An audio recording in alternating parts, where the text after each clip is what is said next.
Hello, welcome to Dungeon Girls Podcast. I'm your host, Justin. Today we're reviewing Digimon World 2 for the PlayStation 2, which is the sequel to Digimon World 1.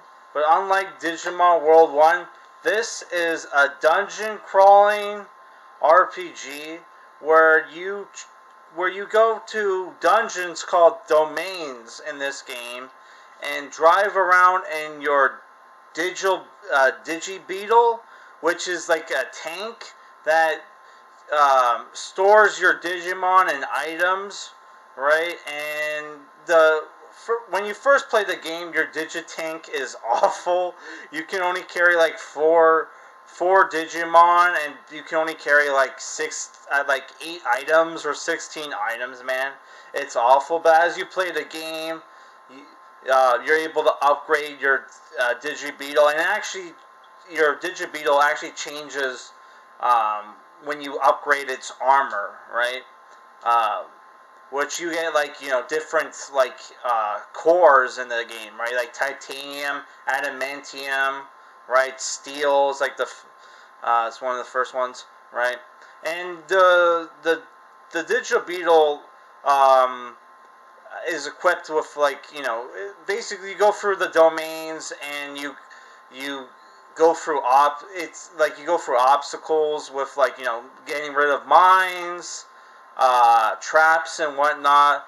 Like you have dungeon blocks, blocks that get in your way that you have to destroy with your missile gun, which your Digibeetle has three different cannons on them for different things, right? One of which is to catch the Digimon, which how you catch the Digimon in this game is, which they don't explain it very well in the manual. You actually how you catch Digimon is outside a battle, you shoot gift items at the Digimon, right? Which, the different gift items depend on which faction you join in the game, beginning of the game, which there are 3 factions, because there are 3 different types of Digimon: vaccine types, virus types, and data types. So, if you join the vaccine type, which is the Gold Hawks, you start off with an Agumon. If you go with Blue Falcon, you start with a Patamon. If you go with Black Sword, which is my favorite, you start off with a Devimon, right? And the gift items you get are faction based at first, but halfway through the not halfway, I would say after 20 or so hours, you get gift items that are good for catching other Digimon as well. Which, if I want to specify, if you want to catch if you want to get a Vmon early on in the game, which this came out around the time, this is 2001 or 2000 game, which came out around time the Series 2 came out, which here's the Series 2 box set. I'm gonna put that here. We'll put that here. You want to start off with the Gold Hawks, because you can get Vmon by fusing Airdramon and Greymon together, or dinosaur type Digimon, and then you'll get a Vmon, right? Which how the game works basically is you go around domains, and the domains throughout the game they'll have more floors. So the first couple domains have 5 or 6 floors, and then you go and you fight the final boss, the boss of the domain, right? So one of the major the story of this game, right? Which the story gets really fucking crazy at the end. Sorry to swear, in a children's video game, right? Which is rated E for E, published by Bandai. The story gets really crazy. At first, it's about you're this guard tamer, this rookie who joins a guard team, gets Digimon, and has to go out and protect the digital city from Wild Digimon, and then uh, there's like the Rogue Guard team led by Crimson of the the Blood Knights, right? Who are the first villains? Who are the villains of the game until like the very end, where you find out he's like being controlled by this Gaia, this by this entity called Gaia, and no joke, it becomes the Matrix at the end of the series, right? Which is very similar to Digimon World 3, which we beat and reviewed, right? So make sure to check out that review.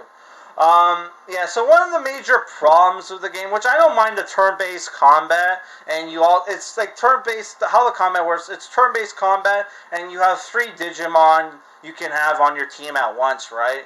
And how the combat works is all the there's no basic attacks. You can only do your, uh, your special attacks, which uses MP, right?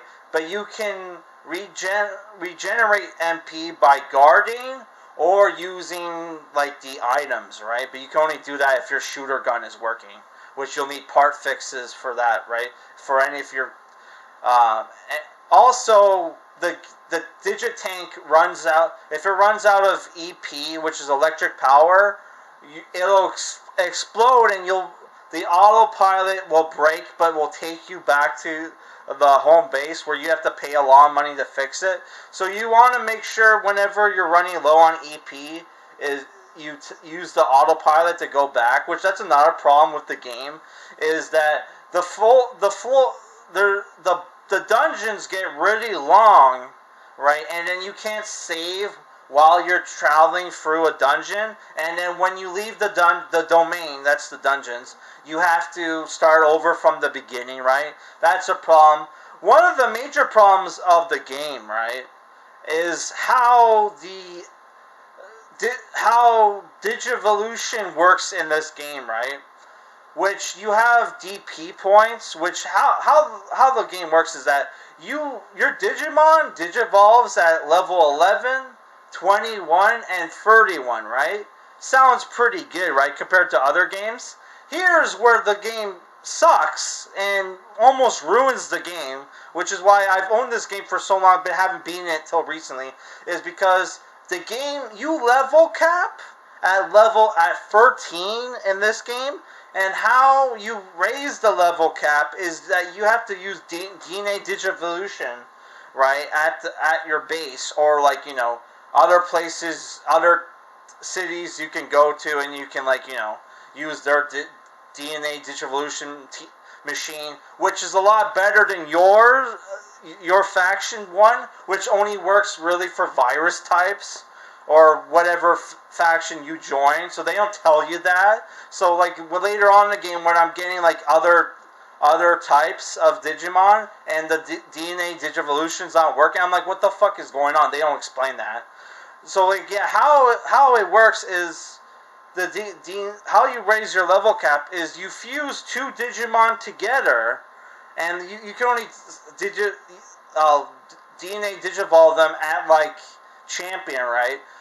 So you lose 2 Digimon and they fuse together to make a rookie, or depending on what level rank they're at, they'll be like a champion or ultimate. If you fuse 2 megas together, you get ultimate. You fuse 2 ultimates together, you get like a champion. If you fuse 2 champions together, you'll get a rookie, right? And then you have to start all over. And like you get DNA Digivolution points, which will only make it raise the cap level by 1. So if you start fusing Digimon together, right, and like fusing Digimon with high DP points together, you would think that shit would stack, but no, it only goes up by 1, which I thought I remembered early on in the game it would stack, right, but it didn't, right? And how you get some of the rarer Digimon in this game is by they'll have like DP points, like say for example, if you wanted, if you get your Vmon right, to like DP5, he won't turn into a Vidramon. When he goes to champion, he'll turn into a Flame-Dramon, right? And if you get him to like 6 or 7, when he goes to ultimate, he'll turn it into a Raydramon, right?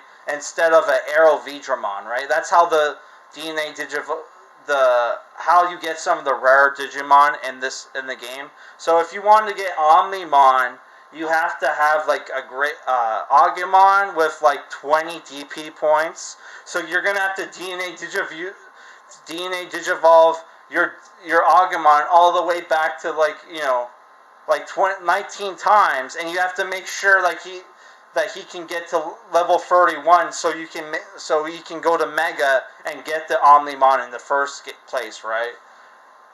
Oh my god, the DNA, how they handle DNA Digivolution or Digivolving in this game is one of the things about this game that will make it or break it for you. When I first encountered that shit, when I first played this game years ago, it made me quit the game, right?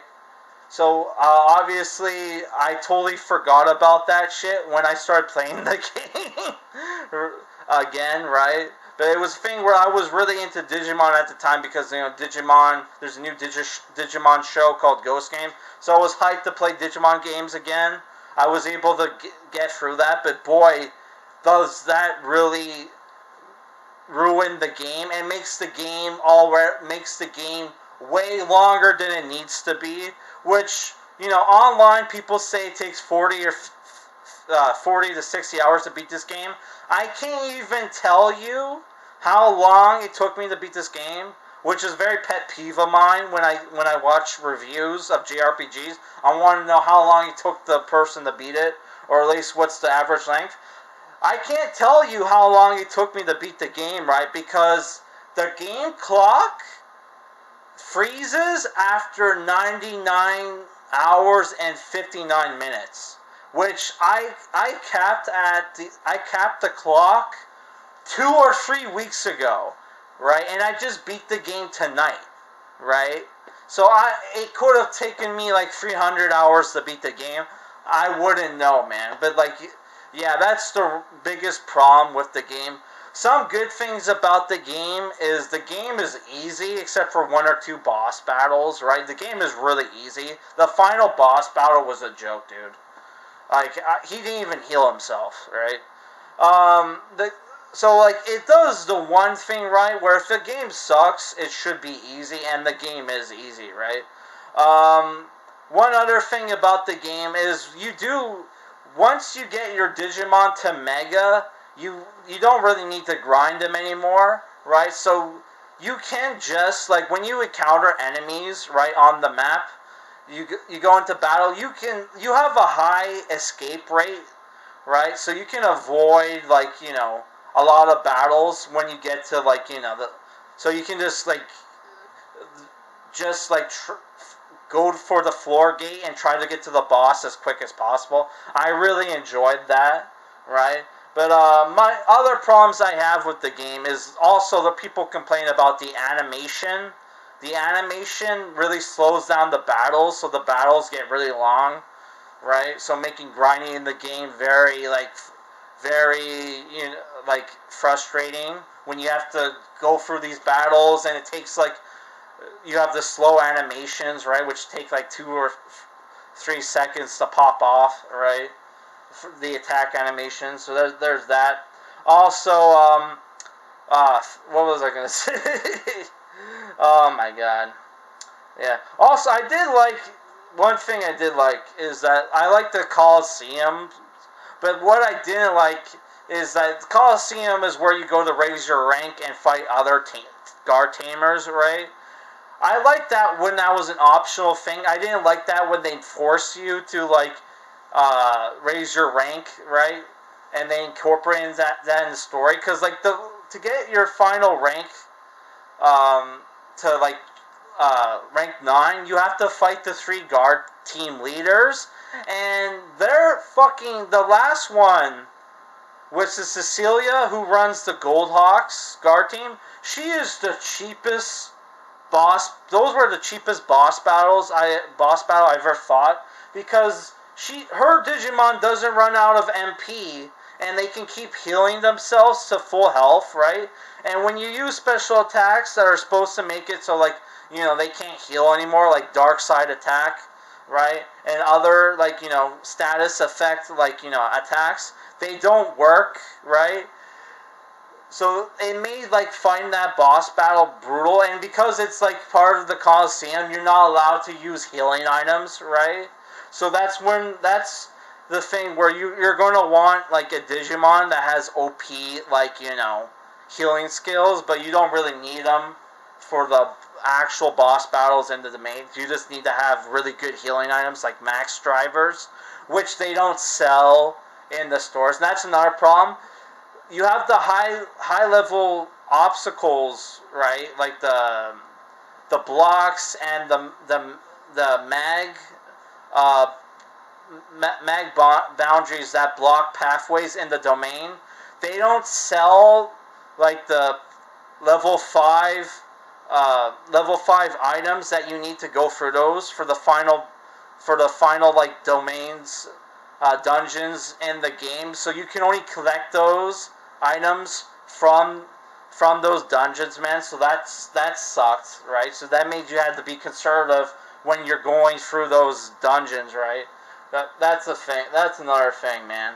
Other than that, it's the thing where it's hard for me to give this game a rating, because I was leaning between either a 4 or a 6, because there were points in this game where I wanted to rage quit and never play it again. But, like, when but you know the highs I would get when I would finally get my Digimon to Digivolve, or I would be, like, I would get to the end of the domain, fight the boss, and kick ass, because the boss battles are really easy, made the game, like, fun, right? The game is fun at times. I really liked, and especially this is, like, the only Digimon game I played where it kind of, has that Pokemon feel where you're going around catching the monsters, right? This is, like, I know I said Digimon World 3 felt like a lot like a Pokemon game, but where it didn't feel like a Pokemon game is where you catch Digimon. You don't catch Digimon in that game. You just unlock Digivolutions through your Digimon. Here, you get the Pokemon Simulator where you're catching Digimon, but that's another problem in the game. You can only have, like, this game has, like, 200 Digimon, which is 120 more than the first game, right? The first game only had, like, 80, I think. And you can only have, like, 35 Digimon in your server, and then whatever Digimon you have in your Digitank at a time, which you can only get, like, 8 at the end of the game. So that's the problem I have with the game, right? But it's more than enough to get, like, whatever, like, Digimon, like, to try to get all the high-level cap Digimon, right? High DP Digimon, if you want to try to get them, like Diaboromon, who you have to catch, like, get a Kuwagamon and get him to, like, DP 20 so he can go to Mega and turn into Diaboromon. Why they chose a Kuwagamon made no sense to me. Should have been Devimon, right? But whatever, right? Here's the thing. I might be a little biased, because whenever you play a bad RPG all the way to the end, you're going to have some, like, feelings for it. Like, one of the worst JRPGs I ever played was Enchanted Arms for the 360, which also came out for the PS3. It's made by From Software. That's a really terrible game, but it has a really great ending, and you love the characters at the end, right? So because I beat this game, right, it makes me somewhat I did grow to like the game, right? Even though it has its bad qualities, so I'm giving it a 5 out of 10. But I would only recommend this game if you want to play the retro Digimon games and you're RPG fan and you can't afford Digimon World 3. This one economically is a good substitute, but you're honestly just better off playing the Cyber Sleuth games, right? Or try to get a cheap copy of Digimon World 3, which when I bought this, it went for like $30, and this went for like almost 200. Now I checked online, this is like 200, and this is like $700. So I don't know what the hell is going on with that. But overall, I think the game does have its redeeming moments about it, and it's the only game where the only like PS1 games where you can have like Vidramon, which I love Vidramon's design, even though Vidramon's design is kind of shitty in this game. A model is kind of shitty in the game. Which a lot of the models that they brought over from Digimon World 1 looks terrible compared to the newer models they made for this game, which they used in like Digimon World 3, which looked fantastic. But yeah, I don't know. Overall, I enjoyed the game, and I think it has its redeeming qualities. But I would only recommend it for hardcore Digimon fans, right? So I picked 4 games, right, as candidates for our next review. We have Tales of Legenda, Dragon Quest 8, which some people say it takes like 100 hours to beat. I checked how long it takes to beat website. It said like 62 hours or whatever. And I have a strategy guide, and I played this game multiple times, so we should be able to do maybe a quick, we might be able to beat the game quickly. There's Grandia 3, and then there's Wild Arms After Cold F, which is the one I most want to play, I think, right? So, those are the 4 games, right? Vote in the comments which one you would like me to review next. Tales of Legenda, Dragon Quest 8, Journey of the Cursed King, and Grandia 3, and Wild Arms After Code F, right? And we'll do, our next Digimon review is going to be an anime, Digimon World Series 4 or Frontier. Don't know when that review is coming out. We only finished this too recently, but yeah. After Christmas, if we beat in one of these 4 games, we'll maybe do another review of a Digimon game, right? And, depending if I get, I'm hoping I get a new Digimon game for Christmas. If not, we'll play this and review that, which is Digimon World Next Order. Alright, that's it for this review, guys. Peace. And let me know in the comments which of these games you want me to review.